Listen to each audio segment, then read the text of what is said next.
Let's get started. So, today we will discuss about excretory products and their elimination. If we try to look into and see what is happening in the human body, we have two distinct kind of processes going simultaneously in the body. One we are calling anabolism. This anabolism is a constructive process where the small molecules are getting assembled to form a bigger molecule. Basically, these are synthesis process. Something is getting built up, something which are getting manufactured, something which are useful for the body, useful for the digestive aspect, useful for the normal physiological aspect of the body are getting manufactured. So, these are called as anabolism. And then there is another process simultaneously going on which is called catabolism. Catabolism, which is nothing but a destructive process. So, the harmful products are getting produced by the actual disruption or actual breakdown of the bigger component. So, anabolism is a constructive process and catabolism is a destructive process, and this catabolism, in this catabolism process, what we are getting is the production of harmful elements in the body, and some of the harmful element we will try to discuss here in this topic. So, those excretory products are coming because of this catabolic processes, and in biology if you combine this anabolism and catabolism you call it metabolism. So, this metabolism is another very important physiological consequences in the human body in order to make homeostasis. Homeo means constant environment inside the body. We can't do abrupt changes. For example, if you are feeling very hot during the summer weather, what body is trying to do is to secrete the sweat, and this sweat, so this is just an example, sweat is secreted out from the body during the heat condition. Now, the whole purpose of this sweat coming out from the body is to cool the body down. So, this is a very good osmoregulatory aspect of the body in order to cool down the whole physiological aspect, because body is showing alteration during the heat condition. So, this is one such example. We will discuss this whole process in context of actual excretory aspect. Now, this metabolism is very important, and every person, every human individual requires a constant amount of energy, constant amount of threshold energy every day, and that depends upon the basal metabolic rate of a human individual, and in short sometimes we called it BMR, basal metabolic rate. If the person's basal metabolic rate is very high, that means the person is efficient. If the basal metabolic rate is down, that means a person is little bit sluggish. So, BMR is very important, which is directly linked to this metabolism, which is indirectly linked to these two processes, anabolism and catabolism. Now, probably we will try to discuss in this chapter mostly about these catabolic processes, because these are creating some toxic element which are not at all required by the body, and the body wants to throw it out. So, let us start the actual topic. Now, if we see that what is happening during the normal process. So, suppose we have food, these food particles or food ingredients, we are getting it inside the body by a process called ingestion. So, ingestion is nothing but taking the food particle or food ingredients inside the body through this mouth, which is a part of our buccal cavity. So, these food particles are entering inside the body, it is getting inside the stomach, and then it is getting kind of metabolized, and the ingredients and the other aspects are getting absorbed from the small intestine, and then we are getting energy. Now, in this whole process, what is happening? The undigested food particles are getting out. So, there are some undigested material which are not required by the body, which is above the threshold, and these are not actually the wanted kind of material for the body. So, these are unwanted. So, these are just undigested food particles, and this needs to be eliminated from the body system. Similarly, in addition to food, what we are taking is water also. Now, water is also an ingredient which is very important for our body. Look, why water is important? You just imagine a situation when the body gets dehydrated. Once the body gets dehydrated, what you are getting during the diarrhea or extreme water loss condition from the body during the burning and all, the water loss is huge in the body, and just imagine what are the kind of consequences a person is getting if you do not have water. So, water is very important ingredient, but above a threshold water is also not required, right. So, water is needed in actual concentration. If you have a stipulated amount of water intake in the body, you are fine. Excess water is again not required, and that is to be thrown out in the form of urine, right. So, these are the two important aspects of the digestive system which we are encountering every day. Whatever food we are taking, undigested food is getting out in the form of feces, and then water which are not at all utilized by the body is getting out in the form of urine. We will see this whole aspect in detail, but I just wanted to give you guys a basic understanding of this excretory aspect, why these are produced and how it is getting eliminated. So, all right, we have now little bit understanding of this excretory and how the body is responding. Let us try to recall our last chapter number 17, which is breathing and exchange of gases, which was nothing but we discussed all about O2 and CO2. So, what is happening in the atmosphere? We are getting all different kind of ingredient in the form of those oxygen, carbon dioxide, nitrogen and all. Some of them are utilized by the body, and the one which is not required is getting excreted out. And what we learned in this whole chapter, that CO2 is the unwanted one, and we are excreting it out in the form of exhalation. So, CO2 is going out from the body system because accumulation of CO2 is toxic to the body. So, the CO2 needs to be out from the body by certain mechanism, and one such mechanism is exhalation. So, we will discuss this again in detail, but let us try to focus here that how this excretory products is important. Here what is happening, we will try to imagine a situation and we will try to focus our human body in order to understand this topic in a proper way. Now, if we think about what are the normal openings in the body, because these are the openings which are going to excrete out, which are going to force out the stuff which are not wanted by our body. Okay. Now, if we see the skull region, the head region, what is the first opening you are getting? Eye. So, the first opening which is there is eye. Now, eye, when you have certain emotions, when you have certain kind of sorrow or some kind of emotions and all, what you are getting is crying, and this crying leads to production of tears.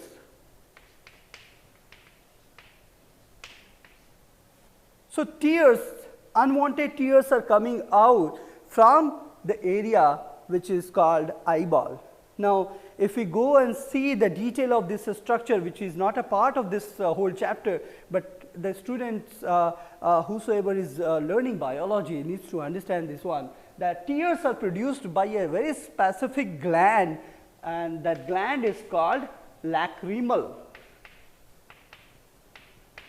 Lacrimal gland is the producer of tears, and this lacrimal gland and lacrimal ducts are there in the eye orbit, eyeball socket, but we have a duct called lacrimal duct, and from this duct the tears are coming out through your eyes.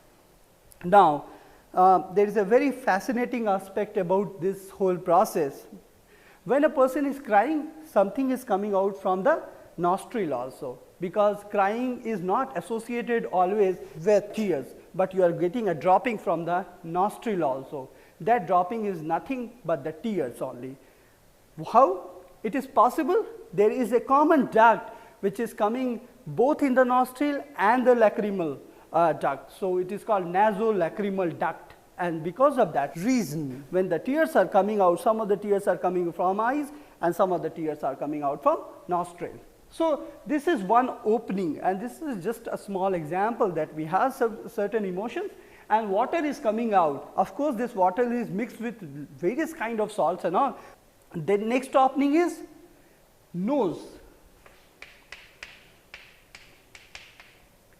So, this is another opening which is quite visible from outside naked eyes, that you have nose as an opening, and the classical example which we have gone through is CO2. The unwanted CO2 which is not at all absorbed is coming out also from nostril. When you have a common cold, when you have nasal sneezing and cough and all kind of thing, you always have a running nose, and that running nose is nothing but some of the secretion which are produced in the nasal cavity or inside this respiratory aspect or respiratory system, which are nullifying the effect, or because of this whole inflammatory process, you are getting production of certain secretory mucus kind of secretions which are coming out. The excess amount which is not at all required by the body is coming out through this nostril. So, nose is also an area which is kind of giving an exit point to the stuff which are not required by our human body. Now, the second the third one is quite obvious. You have your mouth, which is another opening, and now very simple, and if a layman asks that what kind of stuff is coming out from the mouth, if you take an example of a baby, the one thing which is coming in the mind directly, that baby saliva coming out from the baby mouth is quite common. So, saliva. Now, this saliva is nothing but a mixture of lot of enzyme, and one such enzyme is called amylase. So, saliva contains amylase, and this amylase is basically an enzyme that digests carbohydrates. So, carbohydrate digestion is required in the buccal cavity, because that enzyme is very much important or very much required by the human body in order to degrade the carbohydrate. So, this saliva is also very important, but excess saliva, sometimes when you are getting some food particles which you really like, that time you salivate a lot. The mouth watering condition is nothing but secretion of excess saliva, and this saliva we will see later on. This is a very important ingredient that is related to the nitrogen excretion also. So, saliva is related to certain kind of excretory aspect also. So, these are the three openings. Now, the fourth opening is also available here, and that is our ear. So, let us delete these three, and we will try to focus on the fourth one, and the fourth one is ear. Now, in ear you have, let us draw a rough schematic kind of a diagram. Suppose this is an ear. The outer of this ear is what you call pinna, This pinna is nothing but this cartilaginous bone like structure which is hanging from hanging outside. So, but we are not concerned about that one. We are concerned about this area. This is nothing but the canal. We called it ear canal. So, this is nothing but the ear canal. Sometimes it is called as auditory meatus. In biology it is called auditory meatus, but we are not going to go and look into the complex nomenclature. We will simply say ear canal. Now, what is happening? You have very small kind of hair like a structure throughout this canal. So, you have lot of hairs here in this canal, and in the base of that hair follicle. So, suppose these hair follicles are here, these are very sensitive area. So, there is a small glands which are situated in the base of these hair follicles, and these glands are called as sebaceous gland. Sebaceous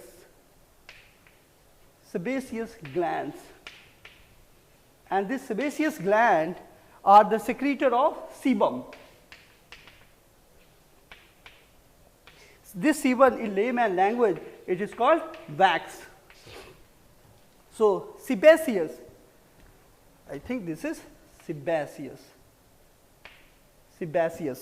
So, sebaceous gland is nothing but the secretor of sebum. So, now this sebum is coming in this auditory meatus. Basically what is happening here, this wax which we are otherwise called as sebum is secreted in this particular area, and which is trapping the dust particle in order to prevent the damage of the eardrum. So, there is a very sensitive part which is called eardrum there in at the end of this the whole ear canal, which is very sensitive. So, nobody can touch this one. In avoid to do that kind of mechanism, the body is created this waxy environment so as to trap the dust particles, so as to trap in order to make this particular area hygienic. Of course, this is very sensitive part. So, one has to clean, and every time once you clean, you are getting some kind of a small wax kind of crumbles, and which is nothing but the secretion of this sebaceous gland. So, this is the fourth opening situated in the top. Now, we have this all opening discussed in the head area. We will now move on to the next aspect. Our whole body, the whole skin area, the whole leg area, whole body is having small pores like structure. So, suppose this is a body surface and this small kind of pores are there. So, the hair follicle. So, suppose we are talking about the arm area. So, we have small hairs in the arm. In the bottom hair follicles, we are again having something called sweat gland. Sweat glands. The next one is anus, which is giving excretion or giving a passage to the undigested food particle in the form of stool or in the form of feces, biologically what we call. So, anus is another opening that is giving excretion or kind of passage to the undigested food particles from rectum. Now, the other opening is what we will discuss in great detail in this chapter, and that is our urinary system.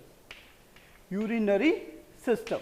So, this urinary system we will discuss this one again in our reproductive system to certain extent. So, the opening is common for both urinary system as well as reproductive system. So, we are calling reproductive system as genital system and urinary system as such urinary system. But in the passage, the last opening where the urinary system and the genital system are merging is called urogenital system. Urogenital opening, and this urogenital opening is giving basically passage to urine. So, in nutshell, these are some of the openings available in the human system. Since we need to understand this topic in great detail, so that's what we started here. Now, if you go and check the slide again, so these are some of the excretory products secreted out from the human body, and not in human body, also in vertebrate, invertebrates and other living individuals. So, these excretory products are comprises of ammonia, urea, uric acid, CO2, water and certain ions, sodium, potassium, chloride, phosphate, sulfate, etc. So, these are some of the excretory products which are produced inside the human body by various processes going on in every day-to-day activities. So, if we start looking into the actual component of this excretory products, three are most important. So, we will discuss mostly about ammonia, urea and uric acid. So, uric acid, urea and ammonia are the three very important excretory product in the human body or other vertebrate or invertebrates which are produced by the body as a toxic ingredient. These are not required in huge quantity in the body. So, they are getting excreted out by a process of excretion, and there are various organs for the excretion available right from the very lower invertebrates to the higher vertebrates like human beings. We have a very specialized structure called kidney, and we will discuss kidney in detail, but let us try to focus here and understand the basic mechanism behind these three important toxic material: ammonia, urea and uric acid. If we see the solubility aspect of these three ingredients, ammonia requires a huge amount of water in order to excrete out. So, if a person is having, or if an individual, if a living entity is having huge water reservoir or huge water content in the atmosphere or in the area where they are surviving, basically they are excreting ammonia. So, ammonia is excreted by those living entities which are having higher percentage of water around them.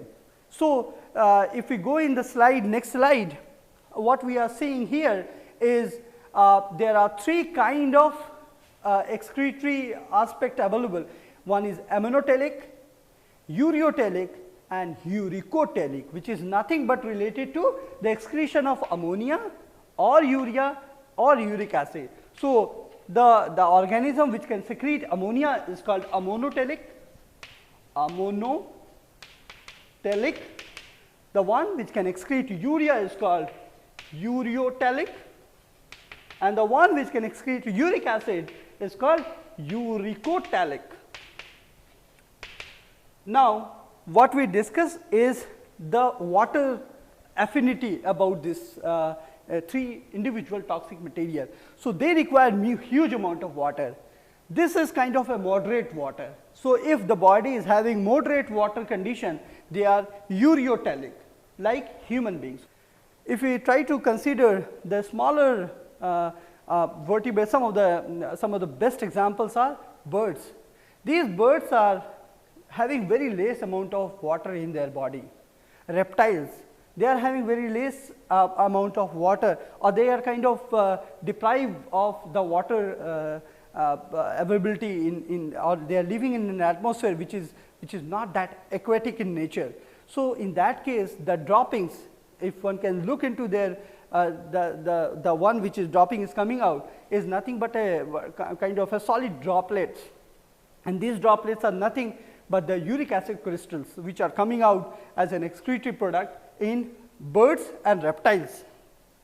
So, birds, reptiles and certain other animals also, we are having uric acid as an excretory product, and that is why we are calling it uricotelic. So, we will again go back to the slide and see that we have three distinct kind of excretory aspect: ammonotelic, ureotelic and uricotelic. And if you see the example, these are some of the best example of ammonotelic. So we have bony fishes, we have aquatic amphibians, we have insect. Now these species, aquatic amphibians and aquatic insect, which are living in water, are having huge amount of water around them. So that's why somehow their body system is evolved in such a way that they are ammonotelic in nature. While mammals, terrestrial amphibians means amphibians, they can adapt both in land as well as the water. So terrestrial amphibians, we have this urea as an ingredient for excretory system, and then we have marine fishes. Now marine fishes is why we are discussing marine fishes here and take an example, because marine fishes are living in a very salty environment. So the actual fresh water requirement or actual fresh water content in their surroundings are very less, and because of that reason the body system is evolved in such a way that these marine fishes are excreting out urea. While if we go back in the slide and check once again, the uricotelic examples are birds, as what we discussed, reptiles and insect, not the aquatic insect, but the normal insects and the land snails.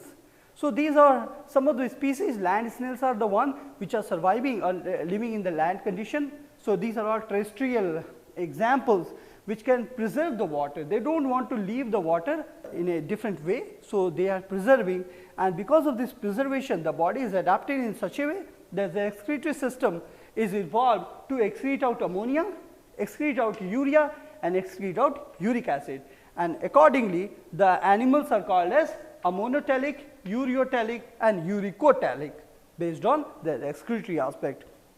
So let us try to discuss the actual evolution aspect of the whole animal system. We will try to understand from the basic lower invertebrates, and then we will try to see the gradual evolution happened. So we will now discuss the lower invertebrates and try to see how the excretory system got evolved in these smaller animals. So now we will discuss about taking an example of certain invertebrates. So if we start looking the evolution of these animals, the excretory system started with a tube. So there are a lot of small duct or tube like structure. So suppose if this is the typical body surface area of say for example a protozoa or any lower invertebrate, their excretory system, of course there is no as such advanced digestive system, so there is no way they can produce some very toxic material now, but generally the water osmoregulation and water balance inside the body are controlled by a fine duct like structure. So basically these are the ductal appearance. So there will be a one opening outside and there will be one opening inside. So something is getting kind of directed from inner side to outer side. So these are kind of maintenance of an osmoregulation in this lower invertebrates. So this is a starting point in evolutionary aspect, and gradually what happened, these small tubes are getting directed and evolved in such a way that instead of opening inside the body system, they started getting open into some normal collecting duct. So say for example, these are a small duct which are kind of collecting all this waste material, and then after getting it collected, they are draining out from the body cavity. Now here, since we are trying to understand the whole excretory system in evolutionary terminology, this started with a tube-like structure, and this tube-like structure is called nephridia. So these are specific terminology which are used in order to depict any excretory organ tube-like structure. Since we are talking about ancient, very old, we will add a prefix called archae. Archae is anything which is primitive in nature. So archinephridia are basically these older duct-like structure available in these kind of species where the excretory product are directly going from inner to outer side by specific openings. Later on, this kind of ductal system get evolved where the whole passages are coming into this ductal kind of a structure, and then this was another first advancement from archinephridia. So these are called as protonephridia. So this protonephridia is nothing but the evolved form of the older primitive small duct-like structure. Now you have a ductal system, and a very nice example of this ductal system is we are getting in Annelida. Annelida is a phylum where we are discussing about the earthworm and all. So since this species, they are very specifically demarcating their body structure in the form of segment. So if you start drawing a earthworm, their body is like in segment, and each segment is basically having a protonephridia. So basically these protonephridia is collecting the waste material, and then basically these are having this ductal appearance. So what is happening? So these are having segment, and each segment is having two lateral collecting duct area, which is converging in the lateral side to drain all the excretory material with a common point. So somehow these are getting involved, and at certain point you have an external opening that is discarding the material, and it varies. This is not a fundamental rule, but this is how things are evolved.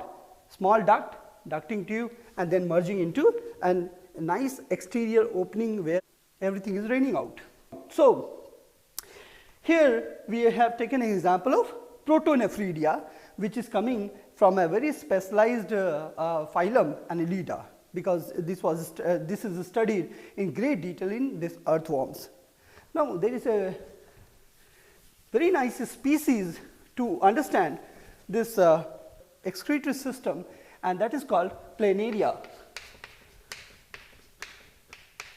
Planaria is a species coming from flatworm, and that flatworm is what we know as phylum Platyhelminthes. So Platyhelminthes is a phylum, and the species name is Planaria. The Planaria body, since we discussed why they are calling a flatworm, because the body cavity is not there, so everything is squeezed. You just consider like a filled balloons, for example, they have air and all. So basically if you squeeze it down, there is nothing left out. So the body cavity is absent, that's why they are called as flatworm. So this flatworm, the example Planaria, is nicely studied for this protonephridial kind of excretory system. Now what is there in these species are like they are having this flat like structure. So they are roughly a flat organism, and lateral is something which is towards the periphery. So lateral is this, lateral is this. So laterally they have a very nice channel distributed throughout their body length. So these channels are basically having a very specialized kind of cell, and this cell are sometimes called as flame cells. So flame cells are kind of a protonephridial system which are very specialized structure for this planarial worm in order to excrete the materials. So if you start looking, so this is the ductal system, and these are distributed throughout, so everything is here also the same thing. So this worm is kind of, so if we start looking into this kind of flame cell, and if we start seeing what are the content in the flame cell, so basically they have a body like structure, and then they have cilia, and then they have an exterior opening outside, and they are basically, these are collecting duct. So this body, so this is what we are we are just zooming it out. So these are cilia. So cilia, we know that these are hairy like a structure. So basically things are coming from the body cavity and these are drained, and basically these drained or these are coming from this collecting duct also, and there is an opening which is kind of attaching to the outside area, and this opening is giving kind of excretion to this material. So this is very specialized structure called phlegm cell in platyhelminthes. Now this is in gross. These are all gross pictures that we are trying to discuss here. Now we will see a little advanced form of excretory system, and that advanced form is coming from another phylum which is Arthropoda. Arthropoda. Now this Arthropoda, as we know that these are also segmented body cavity. So of course we have a protonephridial kind of system, but in gradual time evolution this protonephridial system is getting disappeared, and because of this disappearance the new organ system started. One we just now saw, phlegm cell. The another one is in the cockroach. We know the cockroach is a representative organism from this Arthropoda phylum. They have a very specific organ in their body taking part in excretory process, and that is called Malpighian body. Malpighian body. So this Malpighian body is nothing but an excretory organ in case of cockroaches. So, and of course this phylum Arthropoda is not a very small phylum, it is a very big phylum and a lot of species are there. So this is one modification. We have Malpighian body in cockroach taking part in excretory process. There is another species we know is prawn. Prawn is a representative of class Crustacea. So prawn is crustaceans.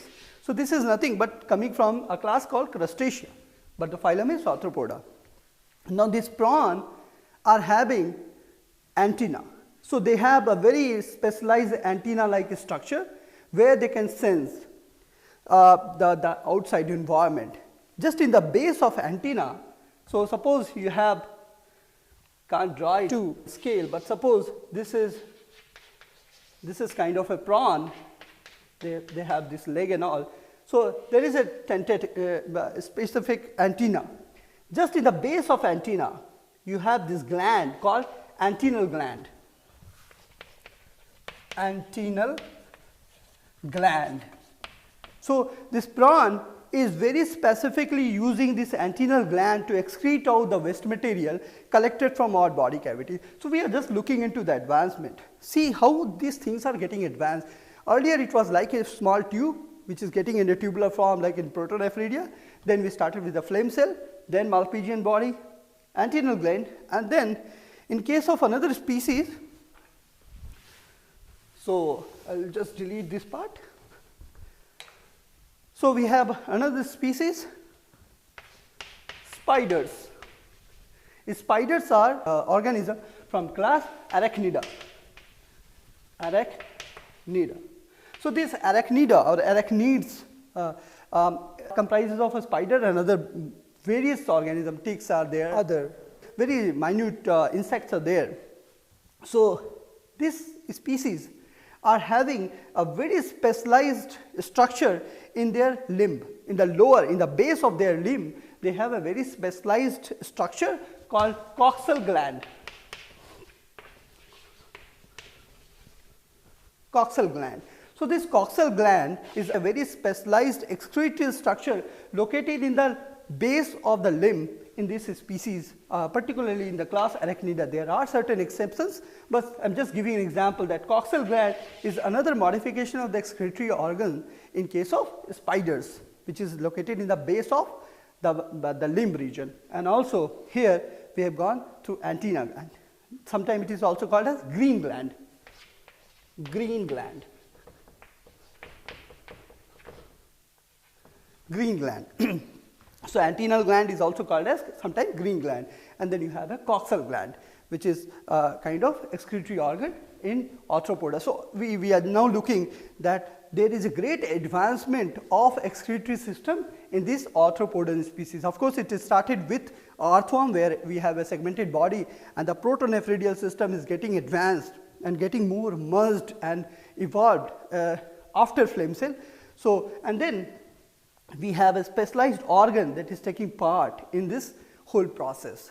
Slowly advancement happened, and now these all organs are completely dedicated for excretory system, and in our case human being, we have a very specialized structure, very specialized organ, we call it kidney. In our next class we will discuss about kidney, the human excretory system.